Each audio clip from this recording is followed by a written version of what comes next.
The Lights Beyond Larch Pines. Chapter 1. Off the Grid. It was the first week of May when Jordan and Claire rolled their old Dodge Ram van into the forgotten stretch of forest known as Larch Pines. The couple had been traveling the Pacific Northwest for nearly 6 months, documenting their journey on YouTube under the name Van Venture Diaries. The van, affectionately called Clover, was home now. Solar panels on the roof, a mattress in the back, a makeshift kitchenette, and a world that stretched in all directions. Jordan, with his ever-present beanie and drone camera, was the optimistic dreamer. Claire, level-headed and introspective, handled logistics and editing. Together they made a perfect team until they arrived in Larch Pines. The place wasn't even on the map. They found it through a ranger's recommendation. Untouched, he'd said. No cell towers, no noise, just trees, air, and the sky. A forgotten dirt road led them deeper than they'd ever driven. It took an hour to reach the heart of the forest, where an old fire watch tower stood crooked in the distance, half swallowed by pines. Claire parked Clover beneath a canopy of trees while Jordan flew the drone overhead. The footage was pristine, mountains on the horizon, untouched forest below, and something else. Just for a moment the drone had caught a flicker, like a light, out there in the trees. Jordan thought it was lens flare. Claire said nothing, but she didn't smile for the rest of the evening. Chapter 2. A Feeling in the Pines. They spent the first night filming a campfire Q&A for their channel. S'mores crackled, bugs buzzed, and the forest sang with nocturnal life. But when the fire died down and they climbed into the van, Claire noticed something strange. The windows, every one of them, were fogged over. Inside and out. Humidity, Jordan shrugged. But Claire scraped a circle in the fog with her hand and found a palm print already there, outside the glass. Too large for hers, too wide to be Jordan's. He laughed it off. Could have been from earlier. But Claire was sure it hadn't been. She couldn't sleep that night. Every time she closed her eyes, she swore she heard something walking around the van. Gravel crunching softly, a branch snapping. The faintest sound of something breathing, just outside the metal shell that protected them. But when she looked, there was nothing. Nothing except the forest. Still, dark. Watching. Chapter 3. The Lights Return. On their second night, Jordan insisted on a night hike for ambiance shots. Claire protested. Just 20 minutes, he said. We'll stay close. They followed a deer trail deeper into the trees, Jordan leading with a flashlight and camera, Claire holding a small lantern. The trees crowded in around them like walls of an ancient cathedral. Silence draped over them like wet cloth. And then they saw it. A light. Not a flashlight. Not a campfire. Not lightning. A pulsing bluish glow between the trees. Someone else is out here, Claire whispered. No one's supposed to be for miles. But the light moved quickly. Not flickering like fire, not steady like LED. It shimmered, like it was underwater. Then another light, and another. Claire grabbed Jordan's arm. We need to go back, now. They turned around, but the trail was gone. No markers, no prints, no way back. Only forest, only dark, and only those lights, now moving toward them. Chapter 4. Lost Time. They ran. Branches clawed at their faces. Roots tripped their feet. The lights flanked them like silent wolves.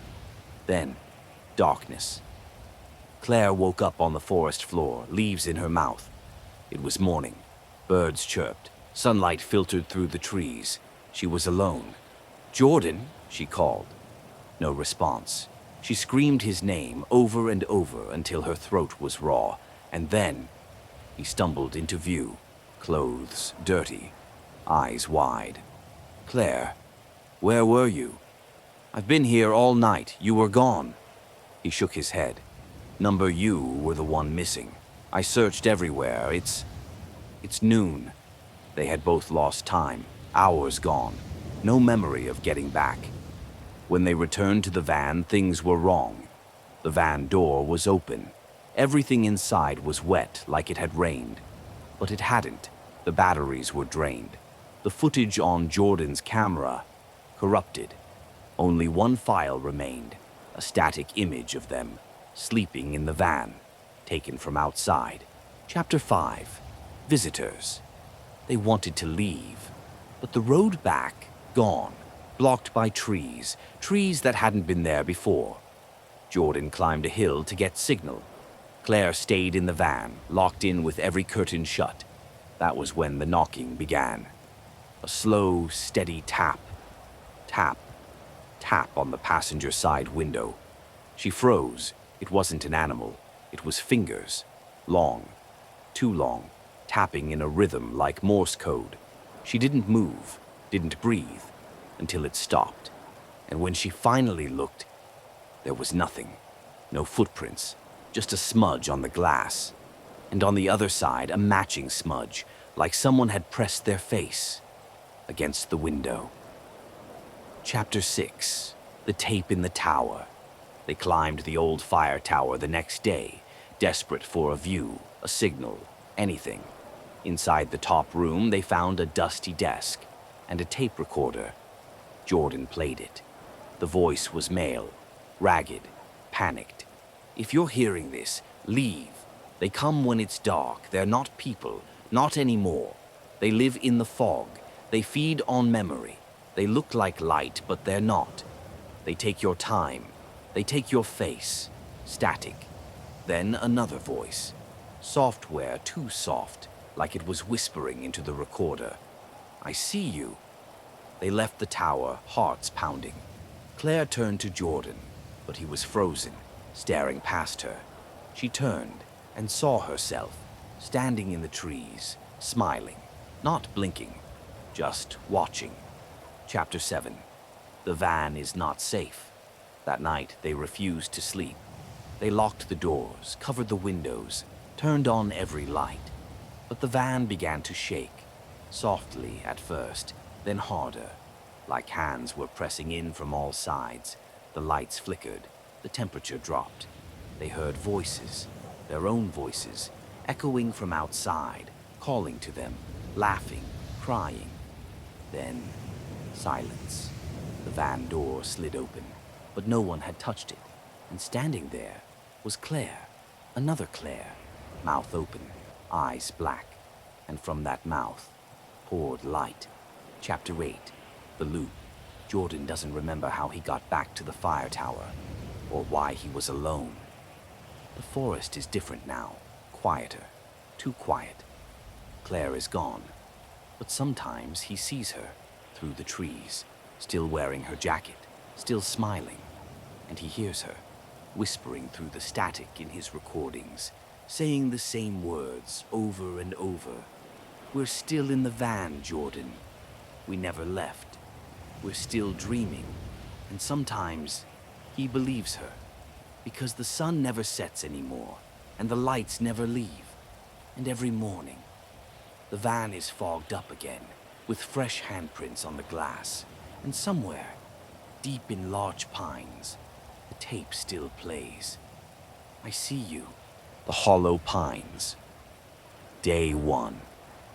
The gravel crunched under the tires as the old Toyota crept up the winding forest road.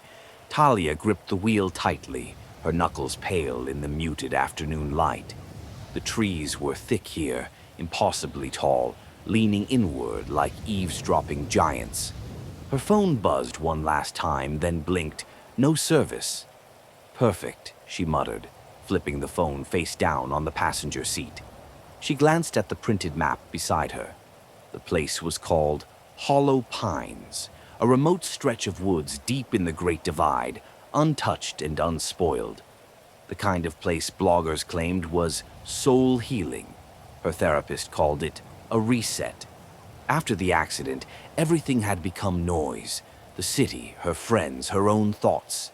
She needed silence, and that was exactly what she got. The forest swallowed her car's hum. It was like driving into a vacuum. No bird song, no rustling wind, just nothing. After another hour, she reached a small clearing where the trees opened like a wound in the forest's skin. She parked, stepped out, and stretched. The air was cold for spring. Not biting, but wrong. Too still. Her boots sank slightly into the mossy ground as she unloaded her gear. A tent, a folding chair, food, water, a journal. She'd promised herself no electronics except for emergencies.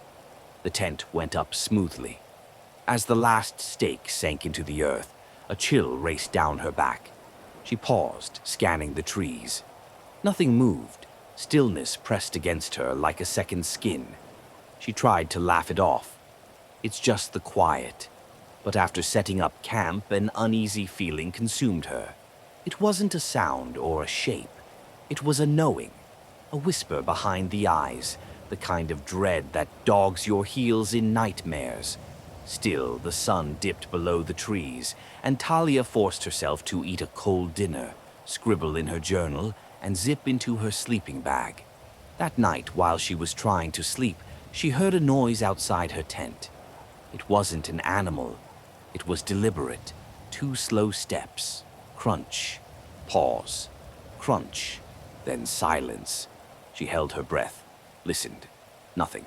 She waited a full hour before sleep came in pieces, haunted by dreams of trees bending low to listen. Day 2. Sunlight pierced the tent. Talia sat up quickly, heart hammering. She listened. Birds. A few. Far away. But still, sound. Maybe she'd imagined the noise last night. After breakfast, she wandered deeper into the woods, armed with a compass and map. She found deer tracks, a babbling brook, and moss-covered stones that looked older than language. Still, she felt watched. Every few minutes, she'd spin around, sure she'd see someone behind her. Nothing. Just pine needles and shadows. She returned to camp in the afternoon to find her tent. Shifted. Not collapsed, not opened. Just off. The flap she'd left zipped was open halfway. One of the stakes was loose, and her backpack was zipped up wrong. She always zipped left to right. This was right to left. She froze, searched the perimeter. No prints, no disturbed ground. She called out, "Hello? Anyone there?" Only her echo answered. That night the noise came again.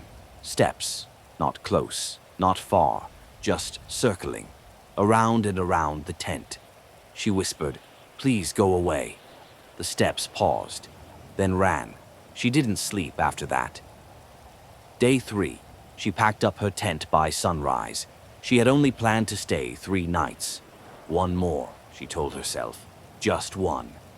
But something was wrong with the forest. She opened her compass. The needle spun slowly, indecisively.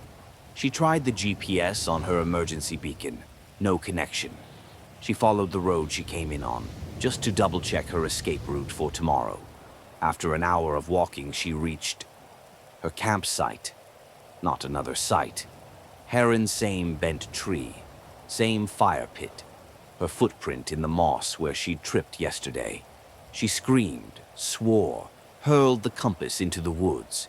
When she went to retrieve it, she found something else. A scrap of fabric caught on a branch. Old, dirty, faded red, like a shirt, but older than it should have been.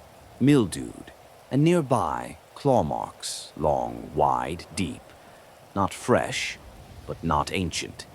She returned to camp, breathing hard, pulse thundering. The silence felt heavier now. Hungry. That night she didn't bother trying to sleep. She sat outside her tent with her flashlight, knife in hand. The steps came, circling again. Faster this time, closer. She shouted, "I know you're out there." Silence. Then a voice, whispered, imitating her. "I know you're out there." Her blood froze. She turned the flashlight toward the trees. Eyes. Tall. Too tall. Reflective like an animal's, but too human. Then they blinked. She bolted into the tent, zipped it shut. heart ready to split her chest open. The voice came again, from the other side of the nylon. "Please go away." It was her own voice whispered back. Day 4. Talia didn't remember passing out. She woke in the morning to the smell of rot. Something had left a pile of dead birds outside her tent. Necks twisted, wings splayed, arranged in a circle. She dry heaved until bile coated her tongue. She packed. She didn't care about food, or the map, or the tent. Just her pack and her legs. She tried the road again, any direction. 3 hours, then 4. The trees didn't change. They never changed. Worse, she began seeing things. First, a tree with bark peeled back, symbols underneath. Runic, bloody. Then her own footprints, following her. Not leading, following. And then, a body. Not fresh. Ragged flannel, hollow sockets, a journal clutched in skeletal hands. She didn't want to read it. She did anyway. The final entry. It doesn't let you leave. It wears your face. It plays with your voice. I saw myself drinking from the stream. It smiled at me. Don't trust your eyes. Don't trust sound. Don't trust you. It likes when you break. I think I broke. Talia backed away, tears blinding her. She tripped over roots that hadn't been there seconds ago. The trees were closer now. Breathing. Watching. Day 5. She didn't remember the night. Just dreams of her family, eyeless and laughing. Of herself, dancing around a fire made of teeth. She woke beside the corpse. The journal in her hands. Her handwriting in the margins. Her name. I think I broke. Number she began running. And the forest shifted. Trees closed in. Branches clawed at her clothes. Shadows moved faster than sunlight. She stumbled into a clearing that hadn't been there before. A stone circle. Old, older than the country. Each stone was carved with faces. Screaming. In the center, a figure stood. It looked like her, but wrong. Too tall. Skin too pale. Mouth too wide. It smiled. Found you. She screamed and turned. Into darkness. Weeks later, a ranger named Eliza spotted a tent deep in hollow pines, a place she never ventured. The forest always felt off. She found the camp. Empty. A journal lay on a stone. Final page. I hear her at night. She walks when I sleep. She wears my face now. If you find this, it's too late. Eliza looked up. The trees swayed, slowly, like something breathing. Behind her, a twig snapped. She turned and saw herself, smiling. 3 nights in Black Hollow. Day 1, the arrival. Jake had always found comfort in solitude. After a long year of city noise and fluorescent lights, he needed to disappear, if only for a few days. Black Hollow Forest was perfect, remote, quiet, and rarely visited. The locals in the nearby town had warned him to stick to the marked trails and not stay past sundown, but Jake chalked it up to small-town superstition. By late afternoon, he found a clearing near a small creek and set up his tent. The trees arched high above him like ancient cathedral ceilings. Everything smelled of pine, soil, and something damp, maybe moss or the nearby water. The silence was thick but peaceful. That night, Jake sat by the fire, reading, sipping cheap whiskey. But just as the fire began to die down, he heard something, faint but distinct. Knock, knock. Not from any direction he could place, just nearby. He stood, flashlight sweeping the trees, but there was nothing, probably a branch falling. Still, he slept with his knife beside him. Day 2, the Whispering Wood. Jake woke early to a light drizzle and fog so dense he couldn't see past 10 feet. The forest had changed. What was peaceful the day before now felt smothering. The birds were silent. He wandered off to refill his canteen by the creek and froze. On a nearby tree, carved into the bark, were 2 words. Stay awake. His first instinct was that it was a prank, maybe some local kids trying to scare campers. But as he turned back to camp, he saw more carvings, on trees, on rocks, even on his tent. Stay awake. Don't sleep. It comes then. That night he didn't sleep. He sat by the fire with the knife in one hand and the flashlight in the other. The woods were silent, then suddenly not. Whispers, too quiet to understand but unmistakably human, surrounded him. Sometimes they were behind him, sometimes inside the tent, even when he was out of it. Around 3 a.m., he saw something move between the trees, tall, thin, and wrong. It didn't make noise as it moved, it just watched. And then it was gone. Day 3. The Hollow Man. Jake was unraveling. His food was untouched. His eyes were red, his hands shaking. He packed his things in a frenzy and tried to follow the GPS out. The screen flickered, malfunctioning, showing his location circling back no matter which way he walked. Around noon, he stumbled across something unnatural, a circle of stones surrounding a mound of earth with a single wooden post rising from its center. Hanging from the post was a burlap sack. Curious and desperate, he opened it. Inside was a face. His face. Jake screamed and ran until his legs gave out. When night fell, so did everything else. His flashlight died. His fire wouldn't catch. The whispers returned louder, closer, and when sleep finally claimed him, against his will, he dreamed of being buried alive, of tall trees growing from his ribs, of something wearing his face and walking back to town. 3 days later, a hiker found Jake's camp. His gear was there, perfectly arranged. The tent was zipped shut. Inside was a journal. The last page read, "I'm not me anymore." No body was ever found, but now campers report seeing someone in the woods who looks just like them. And every night, just after sunset, Black Hollow echoes with a soft sound. Knock, knock.